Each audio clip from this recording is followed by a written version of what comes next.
एक शख्स ने कुरान पाक पे हलफ लिया। ये चौधरी उस्मान अली, ये साहिवाल से एमएनए है। इसने हलफ लिया कुरान पाक पे कि मैं मेंबर कौमी असेंबली बनूंगा तो इमरान खान को कभी धोखा नहीं दूंगा। इसने नून लीग ज्वाइन कर ली। अब सवाल यह है कि एक मेंबर कौमी असेंबली ने कुरान पाक का झूठा हलफ ले लिया तो उसके ऊपर जो है वो डेफेमेशन क्लॉज लगनी चाहिए या नहीं लगनी चाहिए। सवाल यह है, आपको पाकिस्तान में कोई मौलवी बोलता हुआ नजर आया? किसी मौलवी ने कहा हुआ कि भाई ये एमएनए जो है इसने कुरान पाक का झूठा हलफ लिया है, ये दायरा इस्लाम से खारिज हो गया? किसी ने ये कहा आपको? या किसी ने ये कहा कि इसने कुरान पाक का झूठा हलफ लिया, इसे तौबा करनी चाहिए? या किसी ने ये कहा आपको कि इसने कुरान पाक का झूठा हलफ लिया, इसने गलत काम किया, इसको सजा मिलनी चाहिए, इसके ऊपर मुकदमा होना चाहिए? किसी ने नहीं कहा। वजह यह है कि इस आदमी ने वही किया जो इसको एस्टेब्लिशमेंट ने कहा है। इस वक्त पाकिस्तान के ज़्यादातर मौलवी एस्टेब्लिशमेंट के नरगे में हैं, ज़्यादातर मौलवी एस्टेब्लिशमेंट के कंट्रोल में है और एस्टेब्लिशमेंट जो भी कार्रवाई करवाती है ये मौलवी उसके ऊपर बोलते नहीं हैं। चौधरी उस्मान अली के घर के बाहर से हसनैन रफीक साहब हैं, नया पाकिस्तान वाले हमारे दोस्त, उन्होंने वहाँ से उसके पोल खोले, जाके वहाँ कैमरा निकाला और लोगों से पूछना शुरू कर दिया।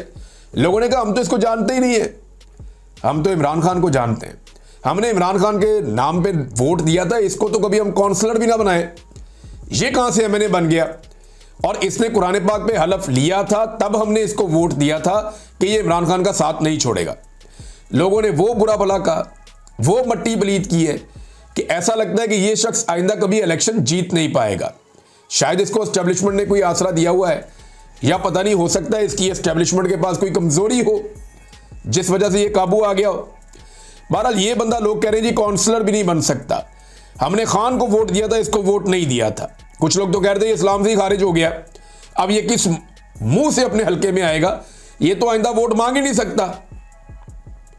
फिर कुछ लोग ये भी कह रहे थे कि इसने इमरान खान को बाद में धोखा दिया, पहले इसने अपने ईमान को धोखा दिया, इसने कुरान पाक पे हलफ लेकर उस हलफ को तोड़ा है। लोग बहुत गुस्से में थे, मैंने वो वीडियो देखी। तो ये लोग अपनी सियासत कैसे बचाएंगे, या चलें एस्टेब्लिशमेंट इनको इक्तदार में कैसे लाएगी दोबारा? ये जो चौधरी उस्मान अली है, इसने कुरान पाक पे हलफ लेके तोड़ दिया। अब पाकिस्तान की मिलिट्री एस्टेब्लिशमेंट अगर इसको इलेक्शन जितवाना चाहे तो कैसे जितवाएगी? साहिवाल के लोग इसको कैसे वोट डालेंगे? यही हो सकता है ना कि वैसे ही इसका हाथ खड़ा कर दें, जनाब ये आज के बाद एमएनए है, या चलो इसको सेनेटर बना दो या कुछ और बना दो। यही हो सकता है ना।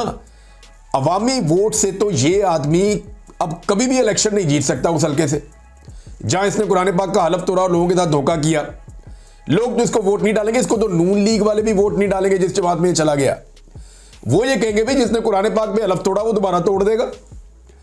जो कुरान पाक का हलफ तोड़ सकता है वो हमारे साथ भी बेवफाई करेगा। ये आदमी किसी का वफादार हो ही नहीं सकता, लोग ये कहेंगे। और मौलवियों की खामोशी बड़ी मजेदार है, वो तो बोल ही नहीं रहे। नाज़रीन, आदाद-ओ-शुमार के मुताबिक इस हुकूमत ने कर्जों में रिकॉर्ड इजाफा कर दिया है। इमरान खान साहब के दौरे हुकूमत में जो सालाना कर्जे की शरह थी लगभग 5,000 अरब, हर महीने वो कर्जा लेते थे, ऑलमोस्ट इतना ही बनता था। लेकिन ये हुकूमत जो एवरेज सालाना कर्ज ले रही है जब से अप्रैल 2022 से ये लोग इक़्तिदार में आए हैं, वो बनता है लगभग 10,000 अरब से ज़्यादा। यानी जितना कर्जा इमरान खान साहब सालाना ले रहे थे, ये हुकूमत उससे दुगना कर्जा सालाना ले रही है। और उसकी एक बड़ी वजह यह भी है कि इन्होंने डॉलर का रेट बहुत ज़्यादा ऊपर पहुंचा दिया है। डॉलर महंगा होने की वजह से भी जो कर्जा ये बाहर से लेते हैं वो ज़्यादा बढ़ के सामने आता है। नाज़रीन, 2024 के साल में पाकिस्तान में जो सरमायाकारी होती रही है माजी में, उसमें 34% कमी आई थी। और याद रहे पूरे 2024 में SIFC ने बड़ा जोर लगाया पाकिस्तान में सरमायाकारी लाने के लिए। दावे बहुत सारे किए गए, लेकिन 50 साल का रिकॉर्ड टूटा और पाकिस्तान में सरमायाकारी कम हुई है गुज़िश्ता माली साल में। अब ये जो सरमायाकारी कम हुई है, इसमें अमरीकी महकमा जो तजारत है उसकी एक रिपोर्ट है। उस रिपोर्ट के मुताबिक पाकिस्तान की टैरिफ पॉलिसी, पाकिस्तान में करप्शन, कमज़ोर अदालती निज़ाम और सियासी अदम इस्तेहकाम पाकिस्तान में सरमायाकारी ना आने की बड़ी वजह है। फिर इंटरनेट एप्लीकेशंस पर पाबंदियां और हुकूमत की नाकस पॉलिसियों ने भी सरमायाकारों के एतमाद को कम किया है। ये नाज़रीन वजूहात हैं। अच्छा, सरमायाकारी पाकिस्तान में आ नहीं रही, टैक्स कलेक्शन इनकी हो नहीं रही, मईशत को इन्होंने बर्बाद कर दिया है। इनकी तरजीहात चेक करें। ऐवान सदर के लिए 28 करोड़ 69 लाख रुपए की 15 नई गाड़ियां खरीदने का प्लान बन गया। मंजूरी होगी जनाब, 15 नई गाड़ियां लेकर दो, 28 करोड़ 69 लाख रुपए की, और 3.5 करोड़ रुपए का उनका पेट्रोल, ये भी डाल दिया बिल में। और जो इजाफी टोटल बजट है, इसमें जो टोटल पैसा इसके लिए निकाला गया, गाड़ियों के लिए, पेट्रोल के लिए और मेंटेनेंस के लिए, ये 42 करोड़ 87 लाख, यानी लगभग 43 करोड़ रुपया ऐवान सदर की नई गाड़ियां आ रही। आप अंदाजा करें कि गाड़ियों पे 43 करोड़ रुपया ये खर्च कर रहे हैं। इस हुकूमत ने हुकूमती अखराजात में 20% इजाफा कर दिया है। पाकिस्तान की मईशत को बर्बाद करके इन्होंने अपने अखराजात में 20% इजाफा कर दिया है। अब इन्हें नई गाड़ियां चाहिए। लुटी हुई अवाम, पिटी हुई अवाम, जिसकी मईशत तबाह कर दी, वो अवाम, जिस अवाम को महंगाई की चक्की में पीस दिया, उस अवाम का खून निचोड़ कर ये लोग अपने लिए गाड़ियां ले रहे हैं, अपने अखराजात में इजाफा कर रहे हैं। शहबाज शरीफ साहब कभी स्विमिंग पूल सेट करवाते हैं, कभी ऐवान वज़ीर आज़म में कुछ और काम करवाते हैं, कभी नई गाड़ियां लेते हैं, कभी अपने वुज़रा की तनख्वाहें बढ़ाते हैं, कभी स्पीकर और चेयरमैन सेनेट उनकी तनख्वाहें कई गुना बढ़ा देते हैं। तो ये सारे अल्ले तल्ले इनके चल रहे हैं, और इस बीच में आम आदमी पिसता चला जा रहा है। नाज़रीन, पंजाब हुकूमत का जो पूरा मनसूबा वो तकरीबन नाकाम ही होता जा रहा है। तीसरा अस्पताल सरकार को वापस हो गया। अब तक की इतला के मुताबिक ये मोहम्मद उमैर साहब ने खबर दी है। आउटसोर्सिंग शुरू होते ही नाकामी का शिकार हो गई, रिवर्स हो गई। तीसरा अस्पताल सरकार को वापस लेना पड़ गया, मुजफ्फरगढ़, ओकाड़ा और सियालकोट। और अब ये जो लेटर आया है, फाइनली एक और ये लेटर आ गया है जनाब सियालकोट से। तो ये अब अस्पताल वापस हो रहे हैं, ये चलाने के काबिल नहीं है जहां ये दिए जा रहे हैं। महकमा सेहत का इन्होंने बेड़ा ही गर्क करके रख दिया है। इमरान खान की जो पॉलिसी थी उससे इनहराफ करके, उससे भाग के इन्होंने हर चीज़ तबाह बर्बाद कर दी है। नाज़रीन, भारतीय मीडिया इस वक्त सेलिब्रेट कर रहा है एक चीज़ को, और वो है बिलावल का स्टेटमेंट।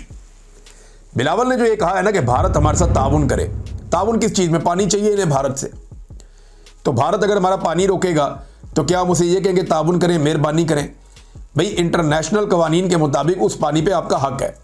भारत उस पानी को रोकेगा तो जंग है, और पाकिस्तान ये कह चुका है कि इसको जंगी कदम समझा जाएगा, इसका जवाब ताकत से दिया जाएगा।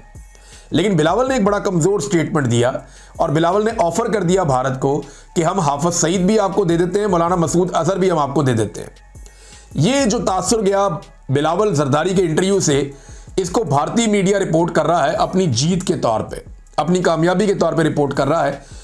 और उसका ये कहना है कि पानी वाले मामले की वजह से पाकिस्तान में काफ़ी घबराहट है, और पाकिस्तान ने हाफिज सईद और मौलाना मसूद अजहर को भारत के हवाले करने की ऑफर कर दी है। पाकिस्तान की गवर्नमेंट ने इसके ऊपर कोई रिस्पॉन्स नहीं दिया। पाकिस्तानी गवर्नमेंट को भी इस पर रिस्पॉन्स देना चाहिए, तो पता चले कि पाकिस्तान की पॉलिसी क्या है। बहरहाल बिलावल ने खुद से तो ये स्टेटमेंट दिया नहीं होगा। बिलावल, जरदारी, नवाज शरीफ, ये एस्टेब्लिशमेंट के कहे बगैर तो ये बेचारे पता नहीं वॉशरूम भी कैसे जाते होंगे। तो इनको तो सब कुछ उनकी मर्जी से ही करना पड़ता है। अब पता चले पाकिस्तान इसके बारे में क्या कहता है, क्योंकि पाकिस्तान को इस मामले के ऊपर अब स्टेटमेंट देना पड़ेगा।